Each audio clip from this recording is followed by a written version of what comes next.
E agora vamos passar a palavra ao doutor Marco Antônio Miranda Guimarães, que é advogado, escritor com 20 livros, publicados, dentre eles o livro Ação Fiscal e Companhias Fechadas, tem conhecimento técnico na área, angariado de sua prática em processos e constituição de sociedades internacionais, participações em assembleias gerais e situações complexas, onde em casos de interação entre sócio e países diferentes, combinando-se legislações de sistemas jurídicos distintos com intrincadas relações de controle societário. É admitido na International Bar Association, seção do Direito Comercial de Londres, na American Bar Association nos Estados Unidos, na Sociedade Americana de Direito Internacional nos Estados Unidos, no Instituto Britânico de Direito Internacional e Comparado em Londres, nas associações de direitos dos advogados da Ásia e do Pacífico, Austrália e Coreia do Sul, no Instituto Alemão de Arbitragem, dentre outros organismos internacionais. É escritor de livros jurídicos como Tutela Cautelar em Procedimentos Inominados, Ação Cautelar Inominada, Mérito da Ação Cautelar, Ação de Consignação em Pagamento de Quantia Certa a Credor Determinado, Advocacia para Exportação, Justificação com fim de obras, com fim de prova, entre outros, incluindo-se a coordenação e participação na obra de autoria coletiva, liminares e cautelares. O doutor Marco Antônio Miranda Guimarães é o atual presidente da INAMERCO, Instituto dos Advogados do Mercosul. De imediato, passo ao doutor Marco Antônio Miranda Guimarães para fazer a sua exposição. Muito boa noite a todos. Muito obrigado.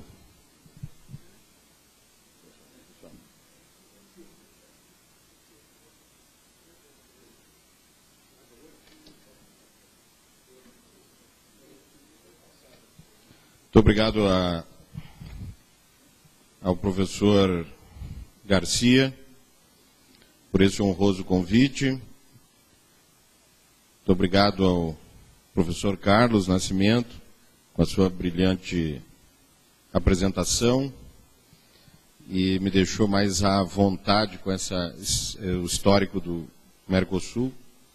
Eu agradeço também à Federação Internacional da Educação e Física, a FIEP, ao Fórum de Educação Física do Mercosul, ao seu coordenador, como já falei, professor Garcia, professor Marcelo Miranda, ao Conselho Federal de Educação Física, ao seu presidente Jorge Steinhuber, desculpe se eu erro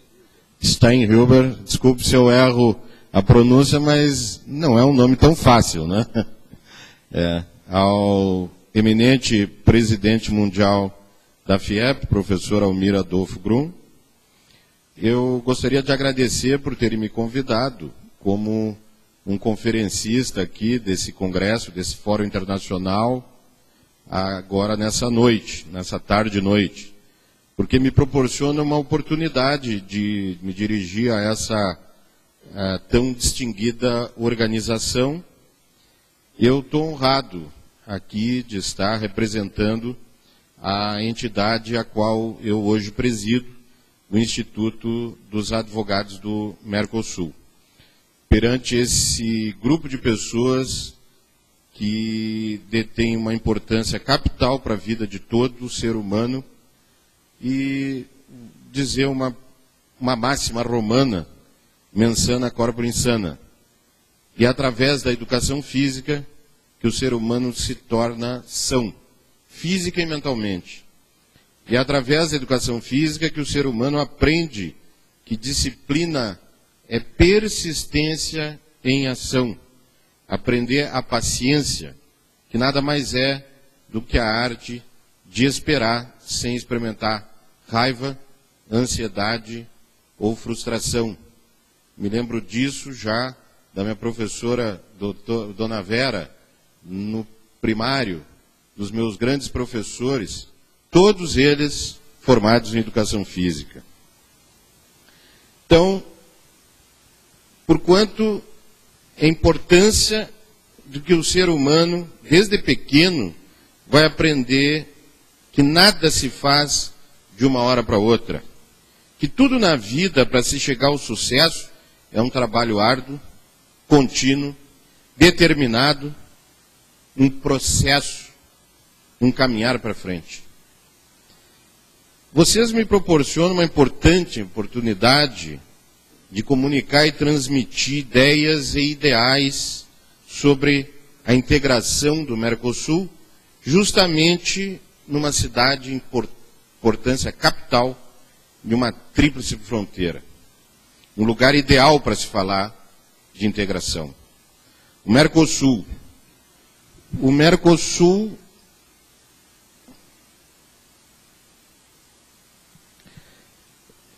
que alguns criticam por estar lento. O Mercosul, esse país ainda não descoberto, esse território ainda não descoberto. O Mercosul, essa ideia que já foi iniciada lá em 1985, mas concretizada só em 1991, o seu primeiro passo. O Mercosul que encontrou dificuldades. O Mercosul que encontrou obstáculos. O Mercosul que encontrou e encontra resistência. E o Mercosul que encontra limitações. Já não devemos mais falar, portanto, em problemas, e sim em oportunidades, porque problemas são oportunidades com roupa de trabalho. E quando nos queixamos de um Mercosul lento, temos que nos lembrar que Roma não se fez num dia. E o Mercosul certamente também não se fará num dia, nem num período tão lento, porque hoje nós temos uma oportunidade histórica. Essa é a sede do Parlamento do Mercosul em Montevidéu. Então, o Mercosul, hoje, nós temos essa oportunidade histórica de construí-lo. Fazer o que quisermos do Mercosul. Uma escolha de nossos povos. E eu gosto da expressão do povo. Podemos ampliá-lo, incluir a Venezuela e, assim fazendo, integrar de verdade a América Latina. Ou limitarmos, mas certamente passaremos e pararíamos de querer imitar e passar a imitar a Europa. É algo bom? Lá na Europa,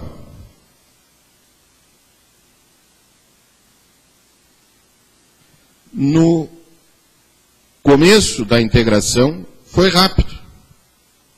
Porém, o seu crescimento, em um dado momento, estagnou, parou. Depois avançou rapidamente, e às vezes, e até demais. Basta ver os noticiários hoje. Porque hoje percebemos que o avanço da integração monetária, o euro, foi um passo um pouco demais para o estágio do desenvolvimento da comunidade. Uma moeda comunitária não funcionou para a maior parte da comunidade. Nem todos estávamos prontos, e nem todos estavam prontos na União Monetária de lá da Europa. E assim como nós não estamos prontos aqui no Mercosul. Uma integração se procede em fases.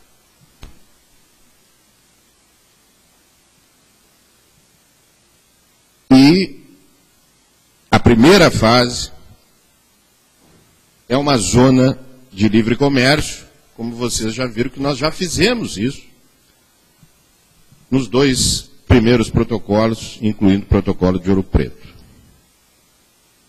Depois, uma união aduaneira, Ainda não chegamos lá. Porque o livre comércio é quando se eliminam, ou pelo menos se reduzem as barreiras tarifárias dos impostos alfandegários entre produtos de um Estado-membro para outro Estado-membro. A união aduaneira é que, além do fim das barreiras tarifárias dos produtos dos Estados-membros, temos uma unificação de tratamento aduaneiro dos países membros em relação aos produtos originados de fora dos países membros. Então, o terceiro ato é o mercado comum. E um mercado comum, além da união aduaneira, a livre circulação de mercadorias, serviços e pessoas. E aí inclui o trabalho. O último passo é a adoção de um sistema monetário comunitário, que foi o estágio em que a Europa avançou e viu que não estava correto. E essa integração requer a instituição de um parlamento comunitário verdadeiro. E se essa integração for uma integração realmente democrática, esse parlamento tem de ser autônomo e deliberativo. E mais, eleito pelo povo de forma direta e universal. E aqui surgiu uma oportunidade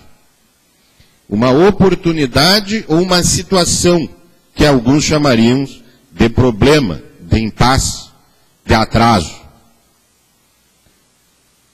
Uma situação complexa que apresenta uma dificuldade, um problema, uma resistência ou uma limitação, um obstáculo, e que requer, para prosseguimento do processo, uma solução adequada, serena, negociada de maneira tranquila e de forma a que um país ganhe e o outro também ganhe. Uma solução ganha-ganha.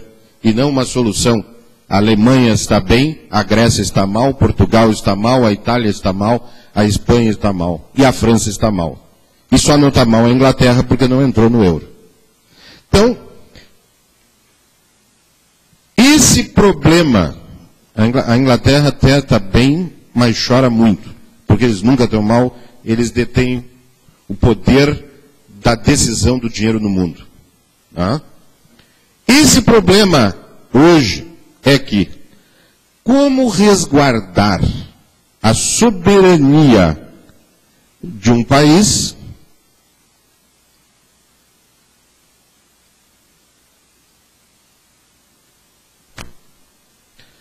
se nós temos um problema de autonomia e, ao mesmo tempo, que garantir a representatividade do parlamento, um homem, um voto. E esse impasse se tornou, há algum tempo, até que se chegar a uma proporcionalidade atenuada. Para garantir autonomia, eu tenho que atenuar. Senão, o Brasil, com o maior número de pessoas, teria o maior número de votos. Nós temos que atenuar essa representatividade, mas não tirar o poder de um homem e um voto. Então, chegou-se a proporcionalidade atenuada e se pôde lançar o parlamento, que precisa ser de forma direta, e não conseguimos que fosse em 2012, as eleições brasileiras serão em 2014. Então, depois de cada país terá de eleger os seus parlamentares de forma direta e universal. Ficamos para 2014. O Paraguai já elegeu diretamente seus representantes, foi o primeiro. Então, até lá o parlamento é consultivo e não deliberativo, e composto por parlamentares federais brasileiros, com mandato, para não perder a legitimidade. Precisamos de tribunais. Nossas regras de escolha de membros do Poder Judiciário não têm critérios semelhantes em alguns casos. O Poder Judiciário, se entender-se o que dizia a Constituição, que diz a Constituição Federal, todo o poder emana do povo, para o povo e pelo povo. Mas não temos um poder do povo se reconhecemos como poder que emana do povo a eleição de um membro do poder por sufrágio direto universal. Não temos isto. E os critérios de voto direto, deixando isso para uma forma indireta, a indicação pelo legislativo e dentre os candidatos a escolha pelo executivo ou substituí-la a escolha por um concurso, como é o caso do Brasil.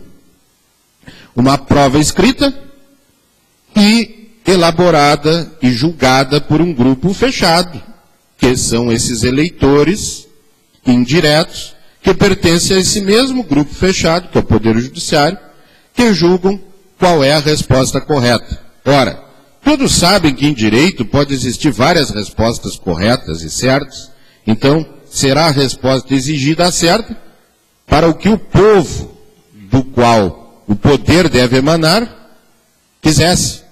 Daí temos leis que se modificam, leis feitas pelos representantes diretos do povo, mas alteradas por julgadores concursados, escolhidos dentre aqueles que o grupo que fez o concurso, que fez e julgou o concurso que quiseram, mas não do povo, pelo povo, para o povo.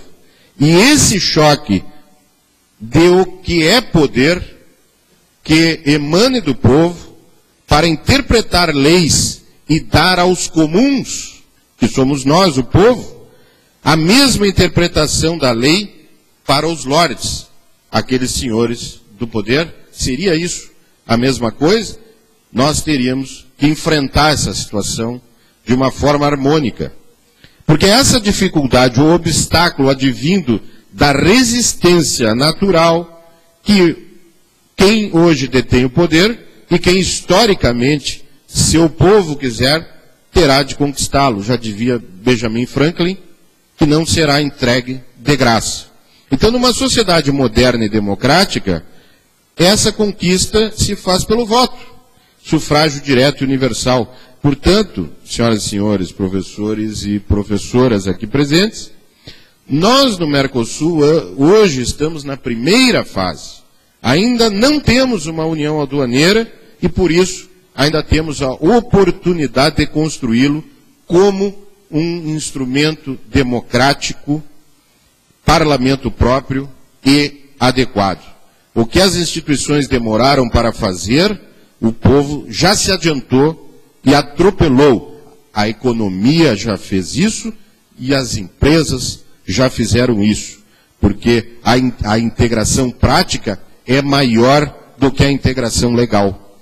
Deveríamos, ao menos, alcançá-la de forma legal, alcançar o que já se faz. E aí temos países vizinhos em zonas limítrofes com uma legislação muito pequena, proporcionando uma interação de um comércio formiga, de poder trazer uma garrafa de vinho para cá. Nós queremos mais do que isso. Nós queremos uma integração real e verdadeira, um comércio verdadeiro, porque nós não precisaríamos ter uma ponte com fila, apesar de não termos uma situação como tem nos Estados Unidos e o México, que é algo muito assustador para nós que conhecemos a maneira de como entrar num país, ou, por exemplo, as fronteiras Brasil-Uruguai, que não se sabe onde é que se está. Se a gente está no Uruguai, se está no Brasil. Quando a gente vai ver, está no Uruguai, quando pensa que está no Uruguai, está no Brasil. Então, essa integração latino-americana nós devemos levar mais adiante.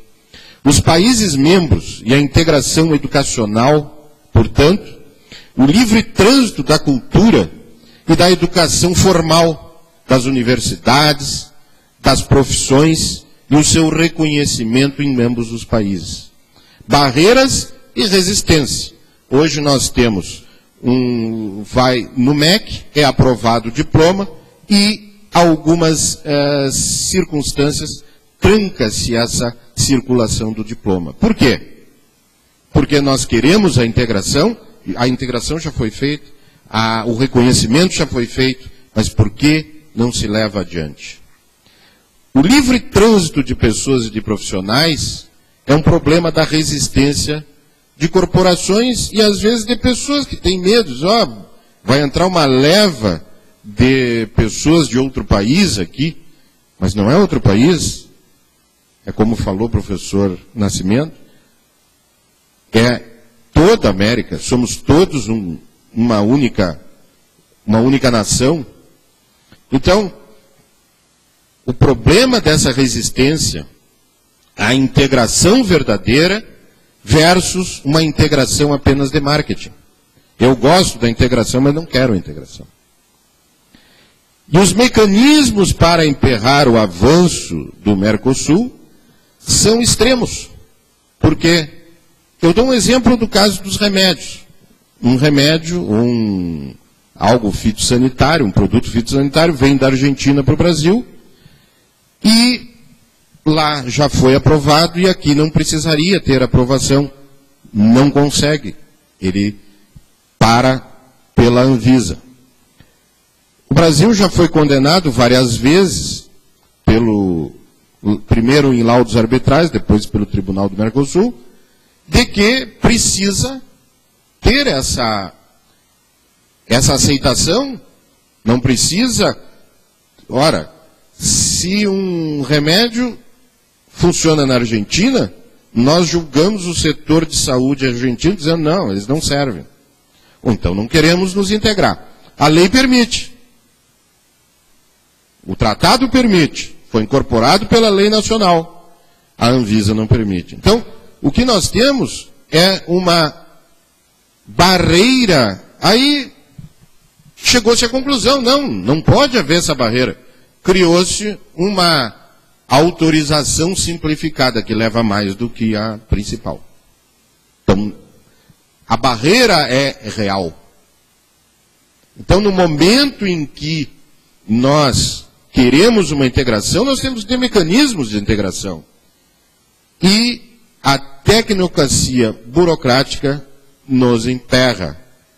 O poder judiciário, cujo poder, se nós considerarmos voto, não emana do povo, falta de sincronia com as leis, quistas pelo povo e interpretadas por quem não vai além e não nos dá essa garantia constitucional. Portanto, devemos ter a mente aberta, ter paciência, persistência, determinação e sabedoria. E saber também por que queremos a integração. A integração não é um fim em si mesmo, mas um meio para um fim. E estar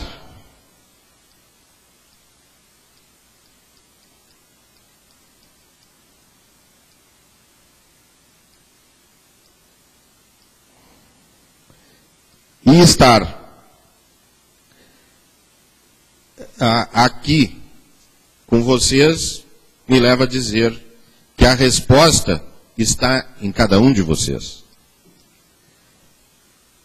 Respondam por que são integrantes da profissão de educação física e responderão por que queremos a integração. Porque queremos ser fortes, ser saudáveis, porque temos tudo em comum. Porque se não integrarmos mente e corpo, não temos harmonia, não temos paz, não temos saúde. E porque separados, não somos pequenos e fracos. E juntos somos fortes e grandes. Porque queremos o bem das pessoas como indivíduos e como povo. E poder acertar a busca da felicidade para que não construamos um muro para não deixar sair, como o muro de Berlim, nem para construir um muro para não deixar entrar, como o que separa México dos Estados Unidos, mas para crescermos juntos com nossas diferenças culturais, mas em harmonia com povos irmãos, criando não mais muros, mas pontes da amizade, como nós temos aqui nessa cidade, duas delas, Paraguai e Argentina. Ou uma avenida, onde não se sabe em que lado está o país, em que estamos, como Rivera e Livramento, no Brasil e Uruguai. E é por isso, senhoras e senhores, que queremos a integração do povo, pelo povo e para o povo. Muito obrigado.